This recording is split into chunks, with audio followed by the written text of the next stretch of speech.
하나님 말씀은 히브리서 12장 1절부터 2절까지 읽겠습니다. 이러므로 우리에게 구름같이 둘러싼 허다한 증인들이 있으니 모든 무거운 것과 얽매이기 쉬운 그 죄를 벗어버리고 인내로서 우리 앞에 당한 경주를 경주하며 믿음의 창시자요 정결자이신 예수를 바라보자. 그는 그 앞에 있는 기쁨을 위하여 십자가를 참으사 부끄러움을 개의치 아니하시더니 하나님 보좌 우편에 앉으셨느니라. 신구약 연결고리 히브리서 원전 강의, 오늘은 12장 앞부분입니다. 믿음의 창시자요 믿음의 종결자이신 예수님, 이런 제목으로 말씀을 나누겠습니다. 히브리서를 믿음에 대한 성경이라고 그러는데요, 특히 11장을 믿음장이라고 그러죠.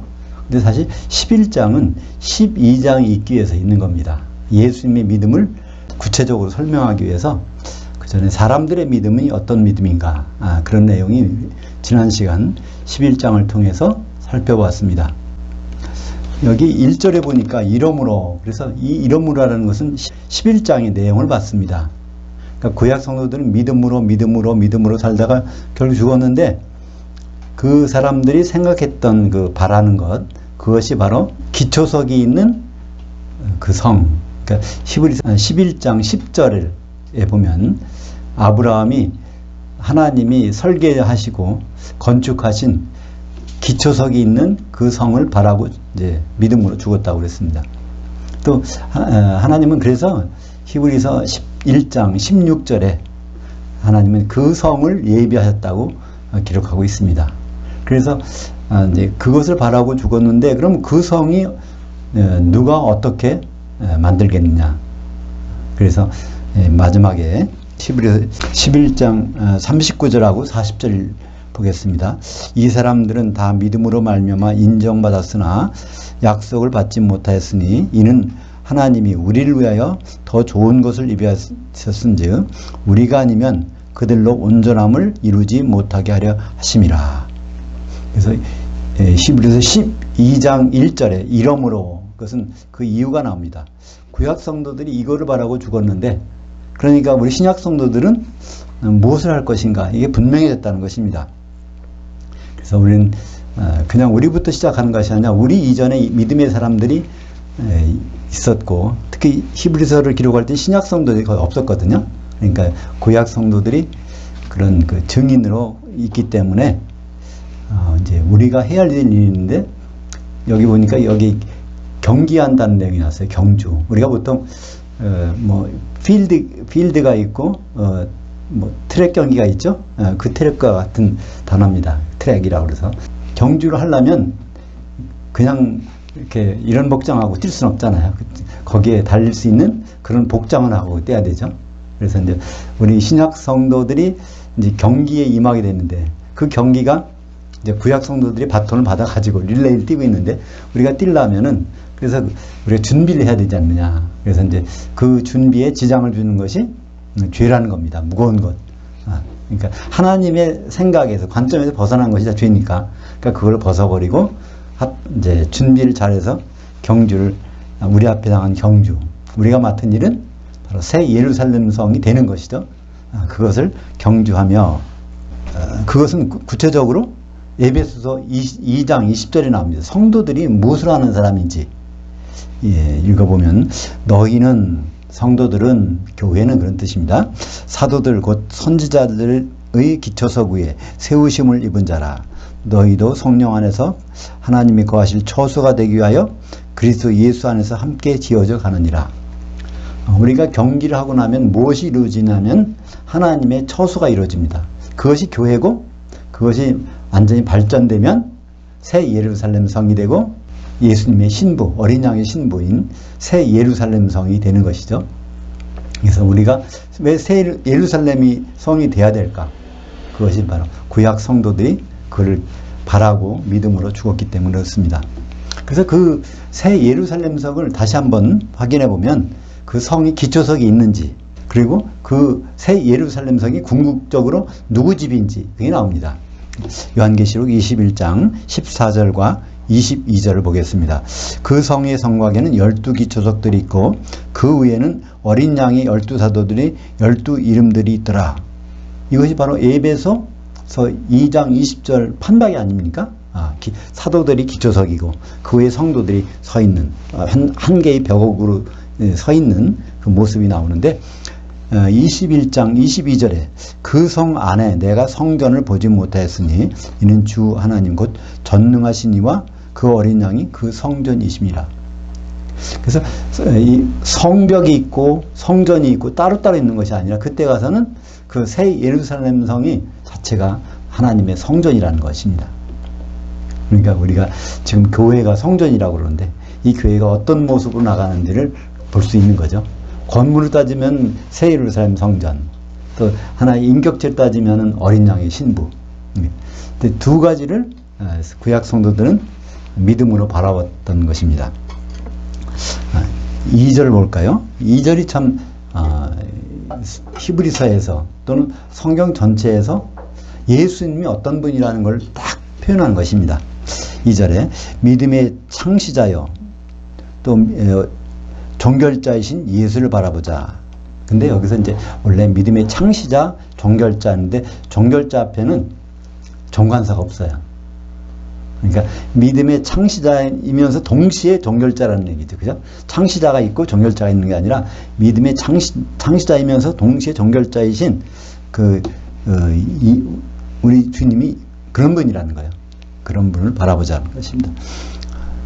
그는 그 앞에 있는 기쁨을 위하여 십자가를 참으사 부끄러움을 개의치 아니하시더니 하나님 보좌 우편에 앉으셨느니라.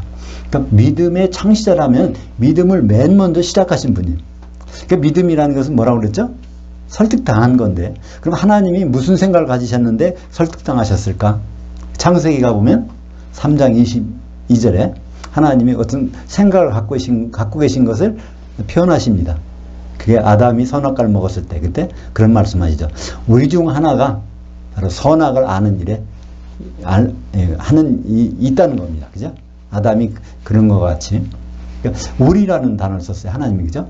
그러니까 성부, 성자, 성령 중에 하나는 선악을 아는 일. 그때 안다는 야다는 히브리어 야다는 몸으로 경험한다는 얘기입니다. 창세기 4장 1절에 보면 그 하와가 그러니까 아담과 하와가 동침했다고 됐어요. 그 단어가 야다입니다. 그래서 이제 가인과 아벨이 나온 거죠.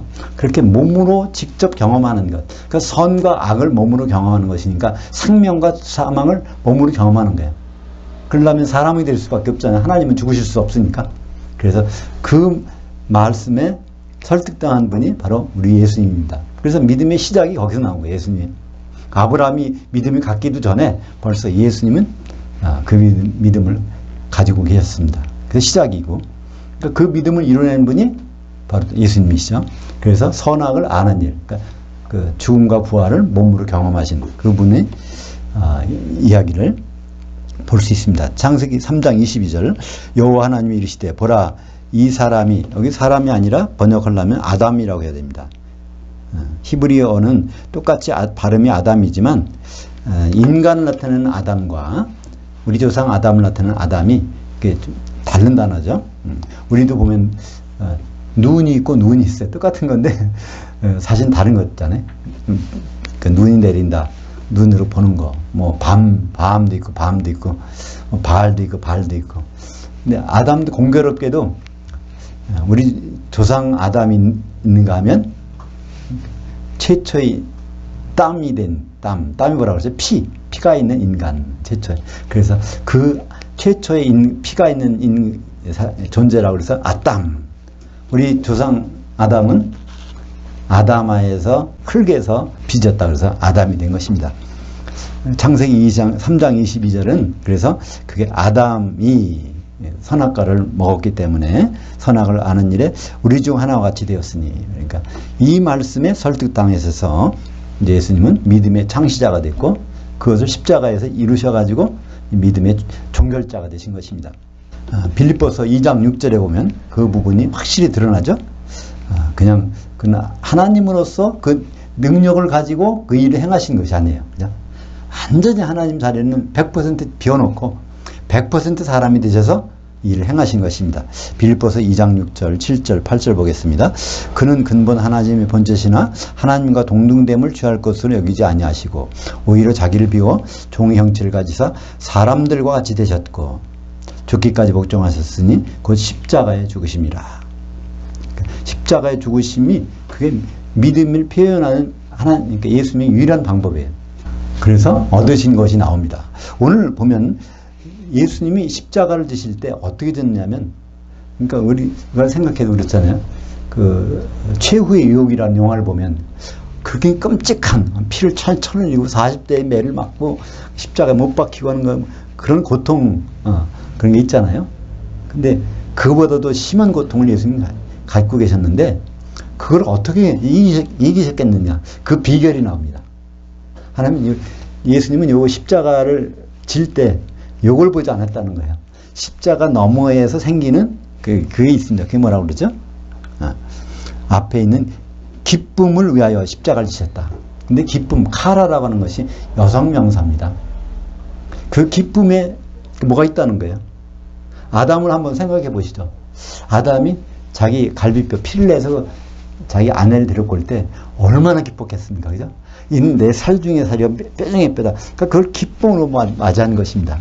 그러니까 그 기쁨을 십자가를 진 다음에 그 피에서 나중에 나타날 그 기쁨을 바라보고 십자가를 지셨다는 것이죠. 그래서 그 기쁨이 과연 무엇일까? 요한계시록 21장 2절 보죠. 또 내가 보매 거룩한 성 새 예루살렘이 하나님께로부터 하늘에서 내려오니 그 준비한 것이 신부가 남편을 위하여 단장한 것 같더라. 하나님은, 예수님은 바로 십자가를 지신 현장에서 요한계시록 21장 2절을 생각하셨을 거예요. 내가 이걸 짓게 되면 결국 성도들이 한 몸이 되었고 나와 결혼하는 현장이, 그 기쁨의 신부가 나타날 것을 바라보고 십자가를 지신 것을 알 수 있습니다. 로마서 5장 14절에 보면 예수님의 모형이 있죠. 아담은 오실 자의 모형이라, 재림 예수의 모형인데, 그러면 아담이 결혼 상대자를 얻게 될 때, 그걸 바라볼 때 어떤 마음으로 봤는지가 예수님의 심정을 대변해 주고 있습니다. 한번 볼까요? 창세기 2장 21절, 22절, 23절이 그 바로 아담이 아내를 맞이하는 심정을 나타냅니다. 이것이 바로 예수님이 우리들을 신부로 맞을 때의 그런 모습이죠. 여호와 하나님이 아담을 깊이 잠들게 하시니 잠들매 그 갈빗대 하나를 취하고 살로 대신 채우시고 그 갈빗대로 여자를 만드시고 그녀를 아담에게로 이끌어 오시니 아담이 이르되 이는 내 뼈 중에 뼈요 살 중에 살이라. 이것을 남자에게서 취하였은즉 여자라 부리리라 하니라. 여기서 여자 남자는 원래 남편과 아내라는 뜻이 더욱더 정확한 말입니다. 남편의 피를 내서 그 아내를 삼는 그 일이 여기서 핵심을 이루는 것이죠. 그것을 고통스럽게 받아들이는 것이 아니라 내가 이 갈비뼈가 나가서 결국 내 아내가 돼서 돌아가겠지, 그 기쁨으로 이제 맞이하는 장면을 볼 수가 있는 것입니다. 그러니까 우리가 예수님과 닮아간다, 예수님의 그런 형상을 본받는다, 그런 얘기를 많이 하지만 그럼 거의 마찬가지란 말이에요. 그래서 3절에 보니까 히브리서 12장 3절에 너희가 피곤하여 낙심하지 않기 위하여 죄인들이 이같이 자기에게 거역한 일을 참으신 일을 곰곰이 생각하라. 그러니까 우리가 신앙여정을 갈 때는 피곤하고 낙심하게 된다는 거예요. 근데 피곤하고 낙심하지 않으십니까? 그러면 다른 길 가고 있는지 몰라요. 그죠? 근데 제 길 제대로 가다 보면 이런 일이 있다는 거예요. 성도들이 피곤하고 낙심할 일이. 그때는 비결이 있다는 것입니다. 누구를 생각해 보면 예수님. 그러니까 죄가 없는데도 그런 일을 당하셨어. 그러니까 정말 억울한 일 우리가 당할 때 한번 예수님을 생각해 보면 그분의 억울함에 비하면 우리는 아무것도 아니라는 말입니다. 그죠? 그래서 거기에 자기에게 거역한 일을 참으신 예수님이 사람한테 그런 일을 당했잖아요. 곰곰이 생각하라는 것입니다. 그냥 적당히 생각하라는 것이 아니에요. 성경에서 이 단어는 한 번 나옵니다. 아날로기죠. 우리를 보면 영어로 하면 뭐 아날리시스라는 거 있죠. 분석하는 거. 한번 분석 좀 해보라는 거예요. 근데 이 단어는 한 번밖에 안 나요. 여기서. 예수님에 대해서 한번 분석을 해보라는 거예요. 그렇게 분석해보다 보면 피곤하고 그 낙심한 거 그것이 언젠가 모르게 사라질 것이라는 것입니다. 예수님에 대해서 좀 더 깊이 생각해보면 그것이 사라질 것이라고 이렇게 히브리서 기자는 얘기하고 있습니다. 비슷한 말이 4장에서 한번 나왔죠. 히브리서 4장 15절이요. 우리에게 있는 대제사장은 우리의 연약함을 동정하지 못하리가 아니요 모든 일에 우리와 똑같이 시험을 받으시니로되 죄는 없으시니라. 그러니까 우리가 예수님께 기도하고 예수님을 의지하고 그런 것이 지켜라는 것은 그분이 너무나 잘 안다는 거예요. 우리의 심정을. 그거를 우리 연약함을 동정하지 못한이라는 번역했는데 그 개역 성경 이거 개역 개정전에는 그 체휼이라는 말을 썼어요. 그게 좀 더 정확한 거예요. 몸으로 체험을 하셨대. 모든 상황이 있다고 할 때 그거를 예수님 체험하셨다는 거예요. 그러니까 우리가 어떤 상황에 대해서 예수님께 간구하면 그거를 직접 체험하신 분이 우리를 이해하지 않겠냐, 우리에게 힘주시지 않겠느냐, 그런 말씀을 하고 있습니다. 히브리서 12장 4절부터 6절까지 보겠습니다. 너희가 그 죄와 싸우되 아직 피 흘리기까지는 대항하지 아니하고 또 아들들에게 권한 것 같이 너희에게 권면하신 말씀도 이렇도다. 이로써 내 아들아 주의 징계하심을 경히 여기지 말며 그의 꾸지람을 받을 때 낙심하지 말라. 주께서 그 사랑하시는 자를 징계하시고 그가 받아들이는 아들마다 책짓질 하심이라 하였으니. 그러니까 우리가 힘들고 어려움 당하는 그러진 것이 이게 세상 사람들과는 다르다는 거예요. 그죠? 이게 하나님 아버지께서 좀 징계하신다는 거예요. 나를 좀 더 낫게, 더 나에게 유익하게 하기 위해서 이런 낙심하는 일, 피곤한 일이 생겼구나. 그걸 생각해 보라는 것입니다. 부모가 자식을 이렇게 징계할 때도 그 목적이 그건데 하나님이 아버지께서 그런 징계를 한다고 그러면 분명히 더 좋은 유익이 있지 않겠느냐. 그걸 좀 생각해 보라는 것입니다. 근데 히브리서는 항상 무슨 말을 할 때 구약에 있는 말을 가져오죠. 구약에 있는 말, 그것이 어떻게 예수님과 관련돼서 우리에게 접근이 되는가. 이 말도 잠언서 3장 11절 12절에 있는 말씀을 가지고 히브리서 기자는 말씀하고 있는 것입니다. 한번 같이 읽어볼까요? 3장 11절 12절. 내 아들아 여호와의 징계를 경히 여기지 말라. 그 꾸지람을 치료하지 말라. 대저 여호와께서 그 사랑하시는 자를 징계하시기를 마치 아비가 그 기뻐하는 아들을 징계함같이 하시느니라. 그렇다면 그 징계, 어떤 징계라는 건 굉장히 어려운 일이죠. 감당하기 힘든 일이고, 근데 그것이 있으면 이게 아버지의 손길이다. 아버지께서 나를 좋은 위치에다 놓기 위해서 하신다. 그런 생각으로 바뀌게 되면 그 징계가 즐거울 수도 있다는 것입니다. 히브리서 그 기자 내용은. 그게 이제 사무엘하 7장 14절에 이 말씀이 있어요. 나는 그에게 아버지가 되고 그는 내게 아들이 되리니 그가 만일 죄를 범하면 내가 사람의 매와 인생 채찍으로 징계하려니와. 그러니까 징계의 방법이 어떤 사람을 통해서 어려움을 당하게 해.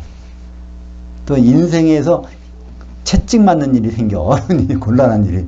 그럴 때 아버지의 손길을 느낄 수 있다는 것입니다. 그렇게 해주겠다는 거예요. 근데 이 말은 이제 사실 솔로몬에게 한 거거든요.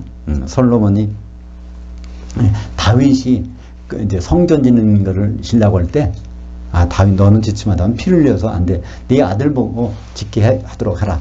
그 준비만 해놓는데 그 다윗이 아들 솔로몬에 대해서 하나님이 계획을 말씀하신 것입니다. 솔로몬을 내가 잘 이끌 텐데 그게 잘못하면 내가 사람을 시켜서 매를 맞게 하고 또 인생의 험난한 길을 채찍으로 주게 줄 거야. 이런 말씀을 이제 거기서 하시는 것을 봅니다. 근데 여기서 이 징계라는 말은요, 여기 항상 대상이 있어요. 여기 보니까 징계라는 말 자체가 징계, 파이 데이아, 또 징계하다, 파이디오, 동사는 이겁니다. 근데 이 말은 어디서 왔냐면은 파이디온에서 온 말입니다. 파이디온. 파이디온은 이건 유아라는 뜻이에요. 예수님이 베들레헴에서 태어날 때 쓰는 말이, 아기가 태어났다는 말이 파이디온 이 말이에요. 그러니까 징계한다는 것은 무슨 뜻일까요? 이제 갓 유아는 반드시 잘 성장할 때까지 어떤 게 필요하단 말이에요. 성장할 때 징계가 없으면 이건 잘못되니까. 그러니까 하나님이 우리를 징계한다는 뜻은 우리를 어린아이로 보고 우리를 다루신다는 얘기입니다.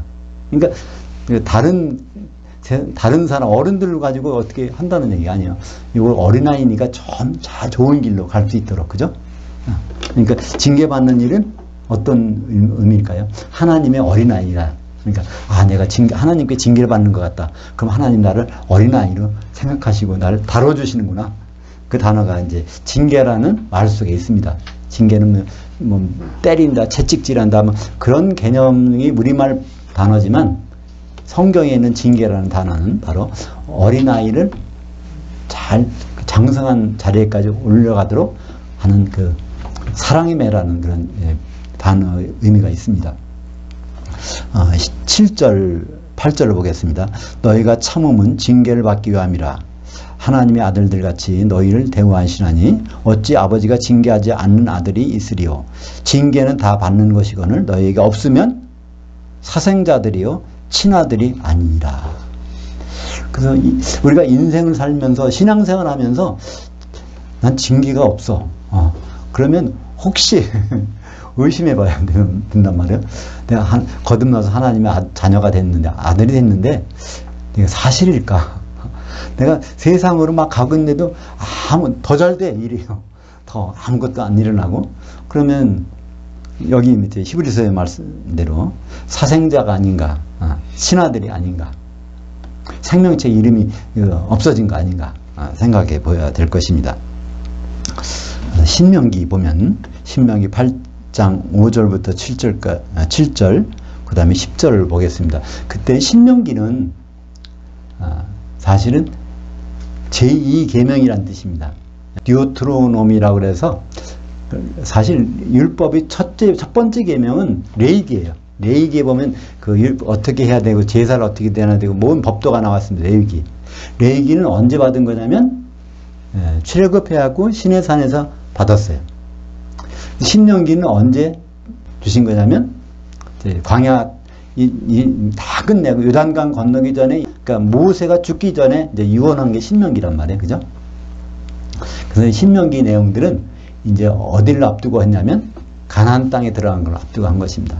그러니까 그 38년, 거의 30년 동안에 징계를 받은 그런 것들, 그것이 바로 이 가나안 땅을 그 위에서 있었다는 것을 설명해 주고 있는 것입니다. 사실 광야에서 출애굽해서 나온 30만, 아니 30만, 잠깐 30만이라고 그래. 60만 3,550명 중에서 2명 빼놓고 들어가는데, 사실 신명기는요 출애굽한 사람들에 대놓고 말하는 게 아닙니다.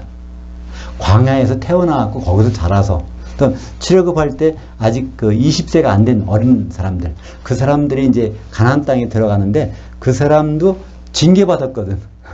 사실은 그 어른들이 한 건데 정탐꾼이 잘못 보고한 거 가지고 다 믿어서 그래갖고 이제 40년을 광야 생활하는데, 이 사람들은 출애굽하지 않은데도 그런 벌을 받은 거거든요. 근데 그 사람들에게는 징계로 해당하는 겁니다.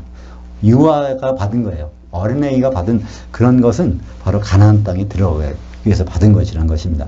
그러니까 거기에 대해서 이제 신명기 8장 5절, 6절, 7절, 10절을 한번 보겠습니다. 너는 사람이 그 아들을 징계함 같이 내 하나님 여호와께서 너를 징계하시는 줄 마음에 생각하고 내 하나님 여호와를 의 명령을 지켜 그의 길을 따라가며 그를 경외할지라. 내 하나님 여호와께서 너를 아름다운 땅에 이르게 하시나니 네가 먹어서 배부르고 내 하나님 여호와께서 옥토로 내게 주셨음을 말미암아 그를 찬송하리라. 그러니까 징계 후에 어떤 일이 날 것, 가나안 땅이 기다리고 있다는 것입니다. 그러니까 징계가 얼마나 좋다는 걸 알 수 있죠, 그죠?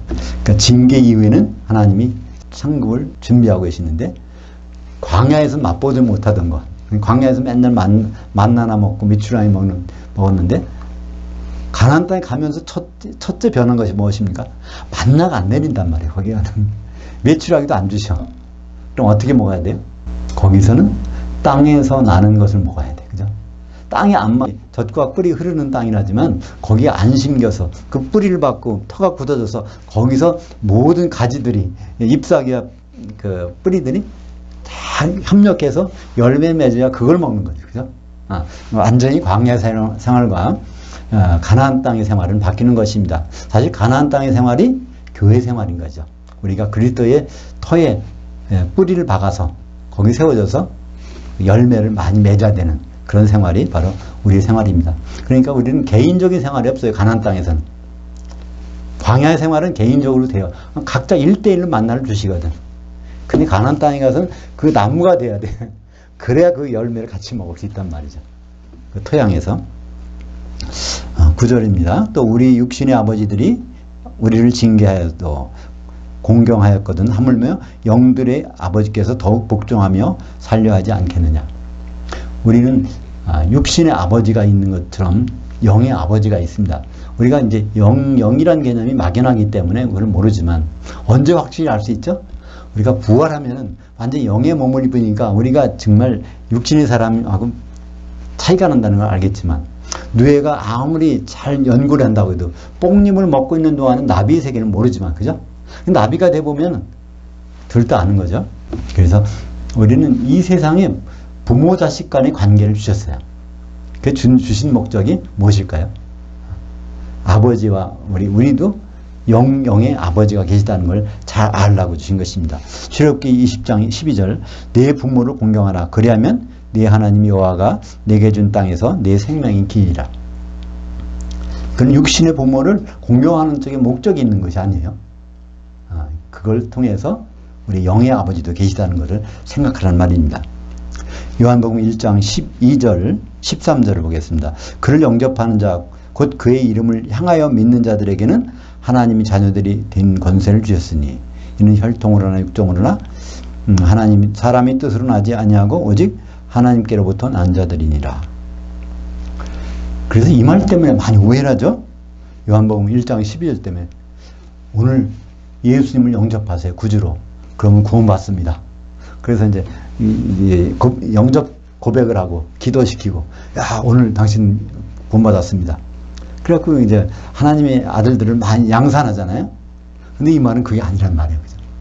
여기서 그를 영접하는 자, 그를 영접한다는 뜻이 무엇이냐면 거기에 설명이 나옵니다. 곧 그의 이름을 향하여 믿는 자들에게. 그러니까 예수님이 어떤 일을 행하실지를 믿고 있는 사람들이 바로 그를 영접하는 이제 하나님을 그러니까 주님이 영접한다는 뜻이죠.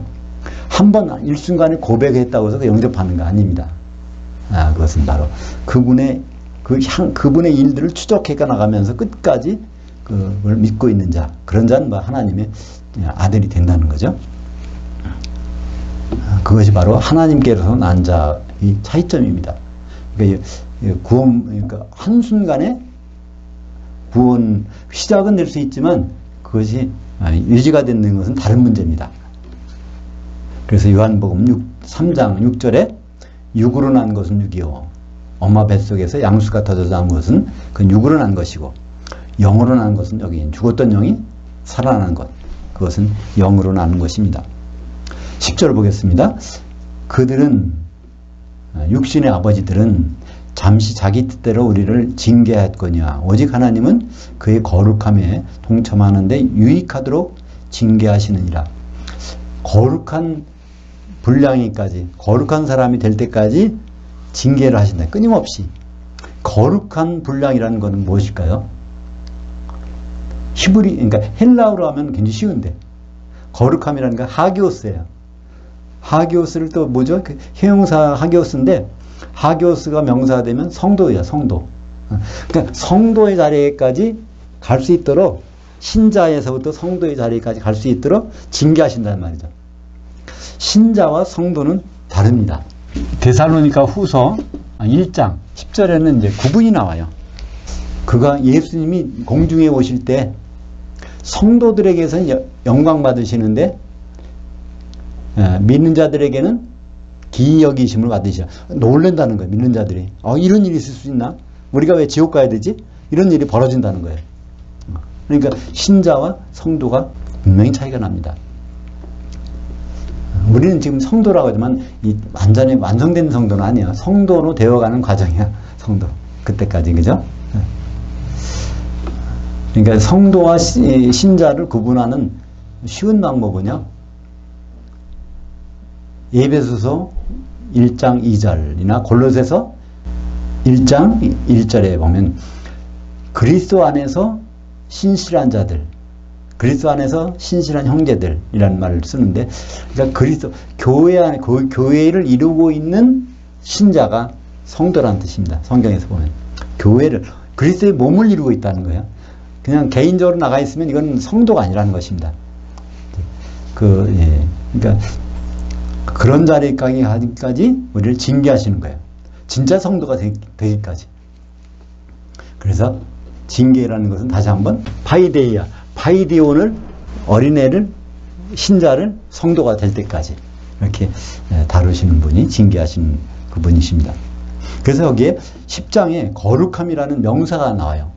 거룩한이라는 형용사는 하기오스인데 거룩함, 하기오테스라는 것이 명사가 나오는데 이 명사는 성경에서 여기에 히브리서 12장 10절에 한 번밖에 안 나와. 물론 거룩함이란 다른 단어도 있긴 하지만 요 단어는 하기오테스라는 단어는 한 번.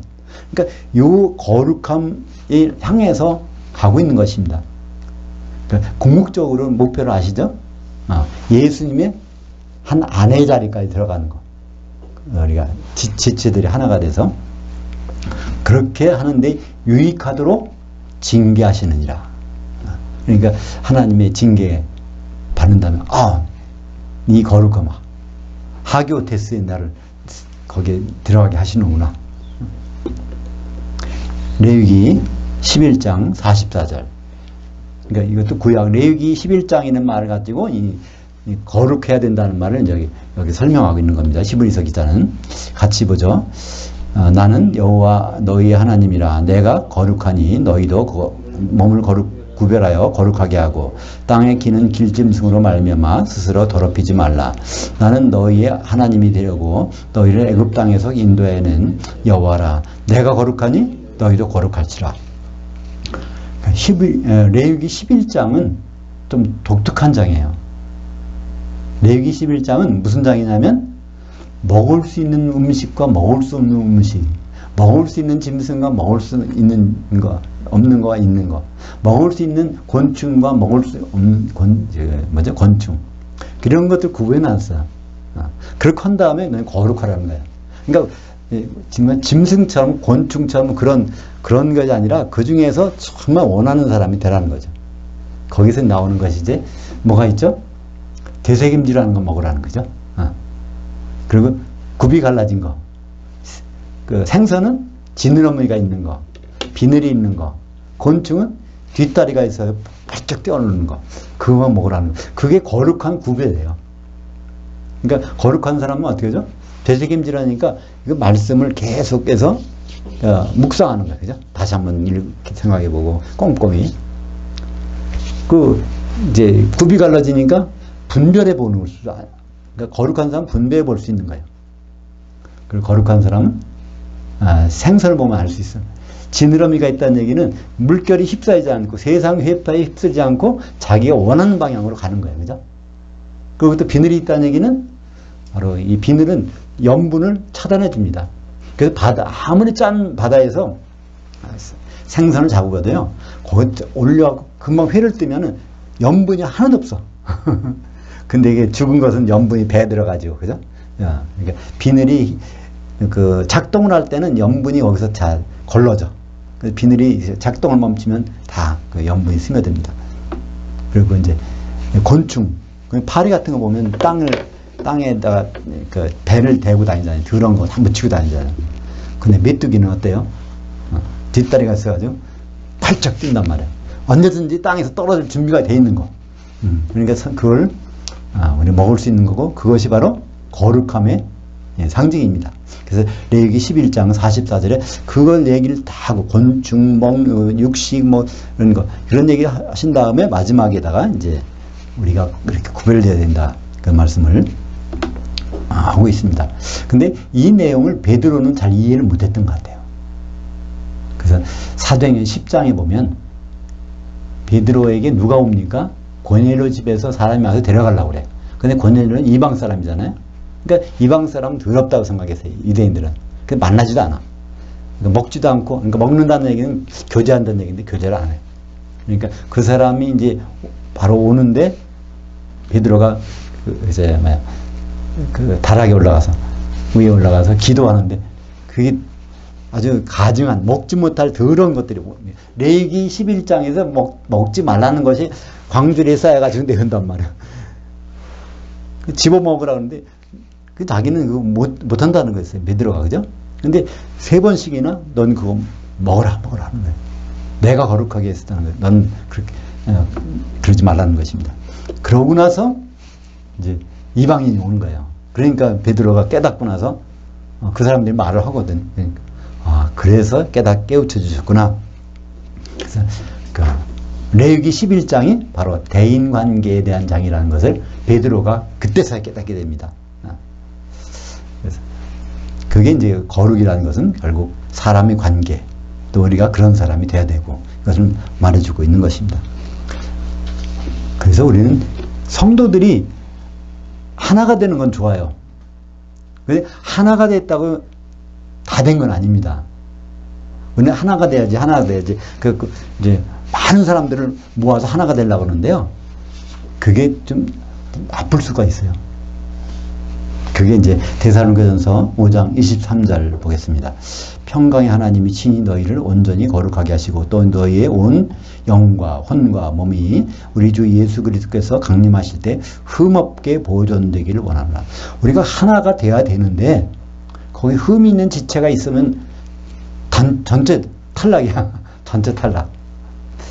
그러니까 우리가 얼마나 성도의 교제도 중요하지만 우리가 누구와 몸을 이루고 있는지가 굉장히 중요한 것입니다. 우리가 몸을 이루고 있는 그 몸에 뭐가 흠이 있는 사람이 들어와서 같이 있단 말이에요. 그러면 그 흠을 없애주려고 사랑으로 감싸주지만 경우에 따라서 계속 있다면 우리가 잘못될 수 있어요. 흠이 없어도 돼요. 그죠? 그것이 바로 마태복음에 지옥 가는 사람, 혼전치 못 두고 지옥에 떨어지는 사람에 대해서 예수님이 2번 말씀하셨어요. 거기에 대해서. 마태복음 5장과 마태복음 18장에서. 그러니까 형제관계, 형제들이 한 몸을 이루고 있는데 거기에 흠 있는 사람, 형제가 들어왔으면 같이 지옥 갈 수 있다는 거예요. 그러니까 그걸 빼버리라는 얘기죠. 근데 이 부분을 이해할 때 그냥 각자 사람들이 눈 빼고 팔 자르고 들어가는 것처럼 생각하니까 그건 이제 이상하게 된 거예요. 그죠? 근데 교회에 대한 말씀입니다. 마태복음 5장도 산상수훈에서 바로 교회에 대한 말씀이에요. 온유한 자는 복이 있나니 저희가 땅을 기업으로 받을 것이며 땅, 기업, 그게 교회거든요. 그러니까 마태복음 5장에서 22절에 보면 거기서 성경 첫 번째 지옥이 나옵니다. 그러니까 다른 데 지옥이 한 번도 없었어요. 근데 마태복음 5장 22절에 가면 예수님이 처음으로 지옥에 대해서 말씀하셔. 누가 지옥 가죠? 형제를 노하게 하는 자마다 심판을 받게 되고 또 형제를 나가라 하는 자는 공회에 잡혀가게 되고 형제를 미련한 자 하는 자는 지옥불에 던져지리라. 그러니까 그게 같은 말이야. 그리스도의 심판대에서 형제의 관계, 그때 형제는 누구죠? 예수님 안에서 형제된 사람, 예수님 받아들이기 때문에 형제된 사람들이 관계에서 이제 그 관계에서 성공하지 못하면 지옥이 간다는 말을 거기서 하셨습니다. 근데 우리는 그 말씀을 이렇게 읽고 들으면서도 우리는 엉뚱하게 한국 기독교가 특별히 그 말을 완전히 오해하잖아요. 예수 천국, 불신 지옥 그런단 말이에요. 그죠? 불신자가 지옥 가는 게 아니라 형제 중에서 그 하나가 되지 못하고 거기에 흠이 있는 자가 바로 지옥에 들어간다는 것을 그것을 말씀하고 있는 것입니다. 근데 마태복음 그것이 이제 그러면서 5장 22절에 지옥이 된 말씀을 하시고 연이어서 5장 29절과 30절에 내 오른손이 범죄하면 그 빼버리라는 거예요. 그걸 갖고서 그냥 가면 지옥 들어갈 수밖에 없으니까 영원한 불에 한 시대의 불에. 그리고 오른손이 흠이 있으면 그거를 잘라버리고 지옥에 안 들어간 것이 낫다고 말씀하십니다. 그게 바로 내 오른손, 내 눈, 그게 너라는 것이 바로 공동체, 교회 공동체를 얘기하는 것이고, 그 말씀이 바로 똑같은 말씀을 마태복음 18장에서 마십니다. 교회가 나오는 장은 어디죠? 마태복음 16장에 나오고 18장에 나와요. 18장에서 교회에 대한 말씀이 나오는데 두세 사람이 내 이름으로 모인 곳에 바로 내가 반드시 있겠다. 그 말씀하실 때 이제 교회가 나옵니다. 치리하는 과정에서 교회를 말씀하시는데 그 18장에 6절 볼까요? 마태복음 18장 6절 누구든지 나를 향하여 믿는 이 작은 자들 중에 하나를 실족하게 하면 차라리 연자 맷돌이 그 목에 달려서 깊은 그 바다에 더 빠뜨려지는 것이 나으니라. 여기 그 바다. 이것만 읽으면 그 바다가 어딘지 몰라요. 그죠? 똑같은 것이 바다가 요한계시록 18장 24절에 나오죠. 그죠? 18장 24절에 보면 거기에 이 사람이 누굴까요? 여기서 작은 자는? 여기는 아주 우리말은 작은 자인데 저 헬라어는 미크로를 썼어. 아주 그러니까 결국 뭐냐면 갓 태어났다는 거예요. 그러니까 예수를 영접하고 갓 태어난 그를 어떻게 잘못 인도해서 실족하게 하면 지옥 그 바다에 던져질 거라는 거예요. 그러니까 성도를 실족하게 하면 바로 그 바다에 던져진다는 말씀입니다. 그 말씀을 이제 6절에 하시고 또 8절에 한번 볼까요? 만일 네 손이나 네 발이 너를 범죄하게 하거든 찍어내버리라. 장애인이나 다리 저는 자로 영생에 들어가는 것이 두 손과 두 발 가지고 영원한 불에 던져지는 것보다 나으니라. 이것도 너라는 것은 교회 공동체를 얘기하는 것이 마태복음 18장은. 그래서 영원한 불은 어디죠? 한 시대의 불. 영생은 뭐죠? 한 시대의 삶. 예수님과 같이 사는 삶. 9절을 볼까요? 만일 내 눈이 너를 범죄하게 하거든 빼어내버리라. 한 눈으로 영생에 들어가는 것이 두 눈을 가지고 지옥불에 던져지는 것보다 나으니라.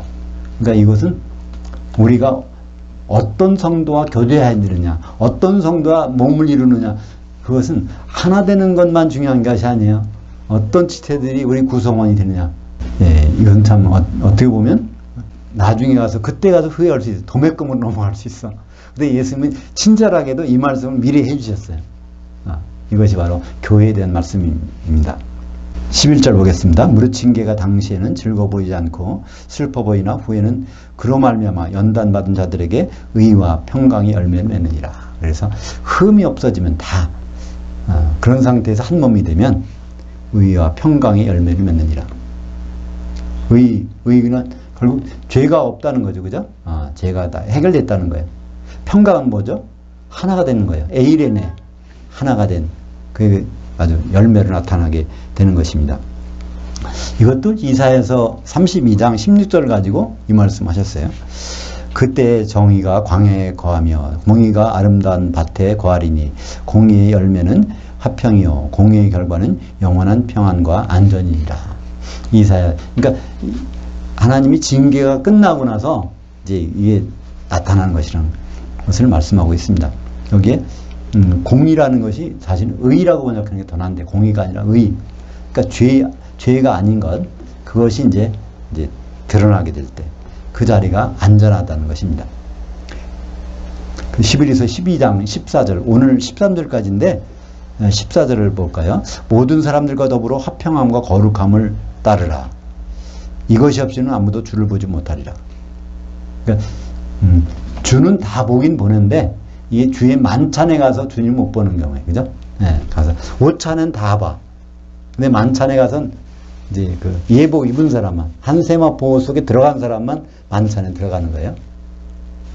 혼인잔치는 그 잔치가 두 개 있다고 그러죠, 성경에. 마태복음 22장에 나오는 거기는 오찬을 준비하고 길거리 나가서 다 내려와라. 근데 만찬장에 가서 예복이 없어 쫓겨나는 거예요. 근데 요한계시록 19장 어린 양의 혼인이 있는 데는 19장 9절에 어린 양의 혼인잔치에 만찬에 택함을 청함을 받은 자들은 복이 있도다. 그래서 그것이 만찬까지 가려면 뭐가 있어야 돼요? 화평함과 거룩함을 추구해야 된다는 것입니다. 화평함, 그것은 에이레네, 평강이랑 똑같은 뜻. 그러니까 평강이나 에이레네를 어떤 데는 화평, 평강, 평안 여러 가지로 번역하니까 우리는 이게 다른 단어구나 생각하는데 똑같은 단어예요. 에이레네.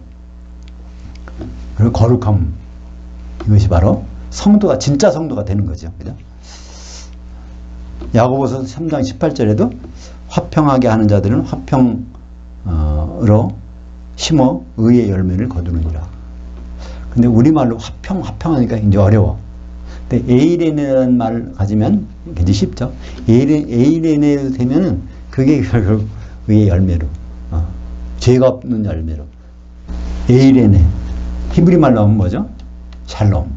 샬롬. 우리는 보통 샬롬이 그냥 편안하고 편안하세요. 그걸 샬롬. 인사할 때도 샬롬이니까 평안 하는데 원래의 뜻은 하나가 됩시다. 그런 거예요. 한 몸을 됩시다.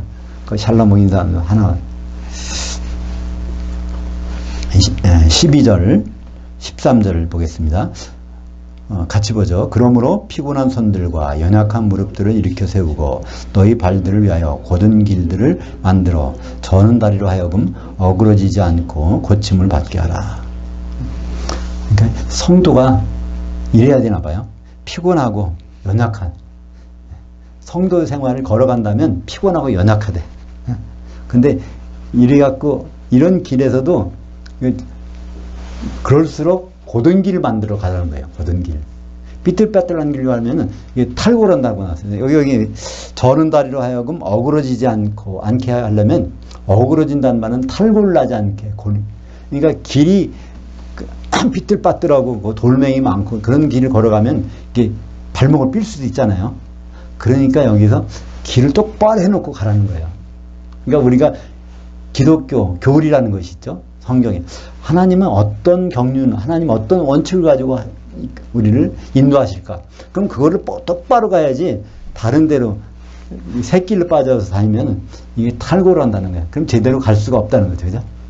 그래서 우리는 저기 보면 시작부터 탈골이 많이 돼. 그죠? 예수 천국, 불신 지옥 이렇게 하니까 처음 이상한 길로 가는 거야. 아무리 그 길 가봐도 나중에 목적지가 이상한데 원하는 목적지가 안 나올 수 있단 말이에요. 그죠? 어린 양의 신부, 예수님과의 결혼, 그리고 가는 길과는 전혀 다른 길로 간단 말이에요. 그러니까 길부터 똑바로 제대로 된 길을 만들어서 걸어가야 된다는 것을 히브리서 기자는 말하고 있습니다. 오늘 이제 히브리서 12장 13절까지 봤는데요. 여기서 내용은 구약 성도들이 새 예루살렘 성을 바라고 있는데 우리가 이제 그 새 예루살렘 성을 짓는 자들이고 그것이 되는 자들인데 그거 되기 위해서는 우리가 힘들지만 피곤하지만 예수님이 다 이해하시니까 유일한 방법은 이제 길을 똑바로 해놓고 가라는 것입니다. 길을 새길 많이 나 있는데 새길 누가 만들까요? 마귀가 만들겠죠. 마귀가 미혹하는 자니까 그 새길로 빠지지 말고 이걸 곧바로 해서 가게 되면 심지어는 어그러진 다리라도 똑바른 길로 가다 보면 그 펴진다는 거예요. 복지센터에서 그 선생님이 그러더라고요. 그러니까 다리 이렇게 O자형 다리 같은 것도 이거를 그 교정해서 이렇게 걷다 보면 O자형 다리가 쫙 일자로 된다는 거예요. 그게. 그러니까 그게 훈련하기에 따라서 징계에 따라서 이게 된다는 거죠. 그죠? 그래서 아무리 어그러졌어도 똑바른 길을 하러 가면 고침을 받게 된다는 것입니다. 그것이 이사야서 35장 3절 그 내용을 보고 마치도록 하겠습니다. 너희는 약한 손들을 강하게 하며 떨리는 무릎들을 굳게 하며 겁내는 자들에게 이르기를 굳세어라 두려워하지 말라 보라 너희 하나님이 오사 보복하여 주시며 갚아주실 것이라 하나님이 오사 너희를 구원하시리라. 그래서 하나님이 징계를 받을 때 힘들고 어렵지만 하나님이 징계의 결승선에서 상품을 준비하고 계시다는 것입니다. 구원이란 상품을 준비해 놓고 기다리고 계시다는 것입니다. 기도하겠습니다. 하나님 아버지 감사합니다. 믿음의 창시자요 믿음의 종결자이신 예수님, 믿음을 시작하시고 믿음을 끝내실 분이 우리에게 주신 말씀을 감사드립니다. 우리가 힘든 길을 걸어갈지라도 주님은 다 이해하신다고 하셨사오니 끝까지 목표를 이탈하지 않고 곧 나갈 수 있도록 우리를 인도하여 주시옵소서. 예수님의 이름으로 기도합니다. 아멘.